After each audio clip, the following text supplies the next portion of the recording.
people utilize these different things in life as an excuse to not even try.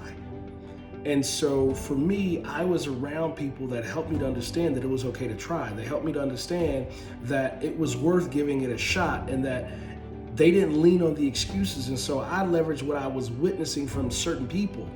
And so I understood at an early age that there was not an excuse. You know, I remember one time, one classic example, I remember this brother from my church, he was an older gentleman, or older than me at least, and I remember I was with him and we saw these military soldiers, but they had on different uniforms than the regular Army soldiers on the base.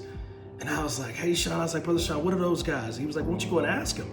And I was a young kid, I was like, man, I can't go and talk to them. And he says, no, you got a voice, go and talk to them. And I thought, I was like, man, I can't, it's not possible. But he made it very clear in that moment, no, Jason, you have a voice. They're no better than you. They're just older and doing something that you are not aware of. So go use your voice and go ask them.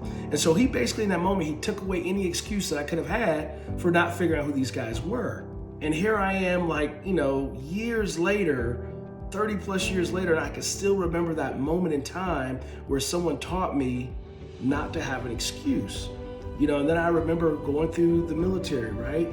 Like we were taught early on, there is no excuse. When I started basic training at the Air Force Academy, we had 7 basic responses. And one of those 7 basic responses was, no excuse, sir, no excuse, ma'am. You either get it done or you don't, and you accept responsibility. It was on me, I messed up. Okay, cool, you got me. But now what? So what, you got me, now let's keep going.